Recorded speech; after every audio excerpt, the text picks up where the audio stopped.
This right here is the Blackstone Bronco Series open flame grill exclusively at Walmart. And let me tell you something, the hype is real.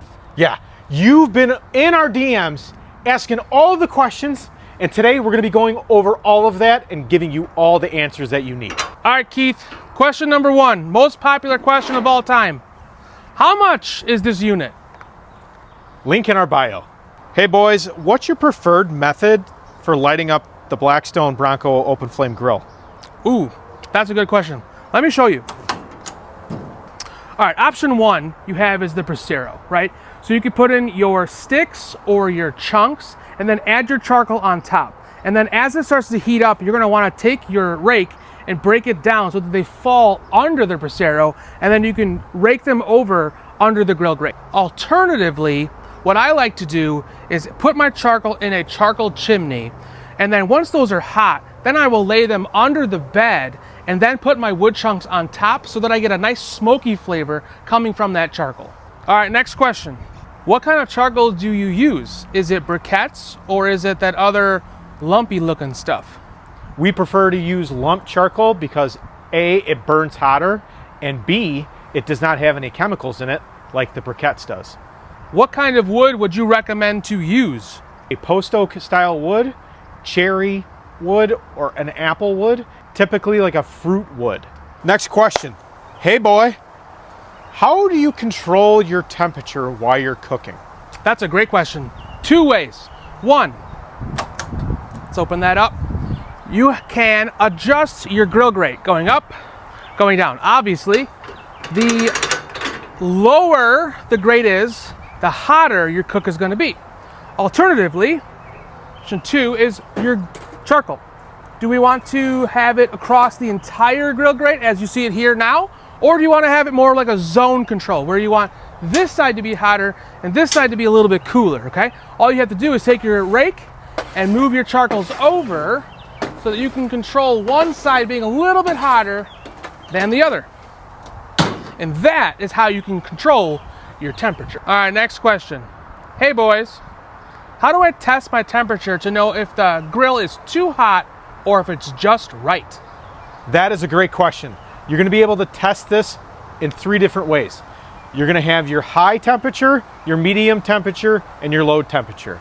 That's gonna be pretty much based off of how long you can keep your hand above the grill grate within seconds. The high heat, and that's gonna be 1 to 2 seconds over the grill grate. A medium heat, you're gonna have 6 to 8 seconds, and a low heat, you're gonna have minimum of 12 seconds. So we've added a bunch of charcoal today, so let's see where we're at. 1, 2, oof. Okay, next question. This is kind of a two-part question, Phil. Two-part. Two-part. 1, 2. So, it says, hey boys, I've got a large cut of meat in which is actually a picanha roast. Oh. Okay? I wanna be able to cook this on my open flame grill. A, what is the prep? And B, what is the best placement to put it on the open flame? 1, 2, AB. Yep, that's how we work. Roll with it. So prepping a piece of meat such as a picanha, beautiful piece of meat, what you want to do is actually just add some flaky salt as a seasoning. Not really much more than that. You want to let the meat speak for itself. As it pertains to the actual fat on there and cooking something like that on a Santa Maria style grill, you don't want to trim the fat like you would in a normal situation such as a smoker. Getting rid of a lot of that fat is what happens in those kinds of cooks, but what you'd want to do is leave some of that fat on so they can render down. Because this grill will get so hot, it will take away some of that fat and actually protect it and give you a little bit of a buffer zone so that you will not overcook the meat that you have.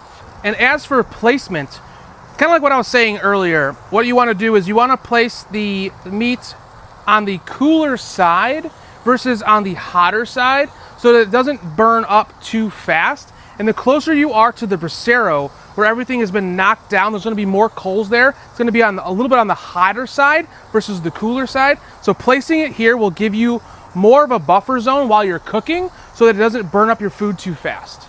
All right, last question. This is a fanboy question. Oh yeah? All right, they want to know from each of us. So first, Keith, what would be an upgrade or enhancement that you would like to see with this model? Well, my enhancement that I would probably say is fire brick. Fire brick at the bottom of the heat box so that it can retain heat better so that you can have a longer cook with your charcoal. Now, what about you, boy? What I would like is a side shelf. This did not come with the unit itself. We did add it, and it's a great enhancement because when you have your food, you have somewhere to place it, and then you can get cooking. Follow us for more tips and tricks.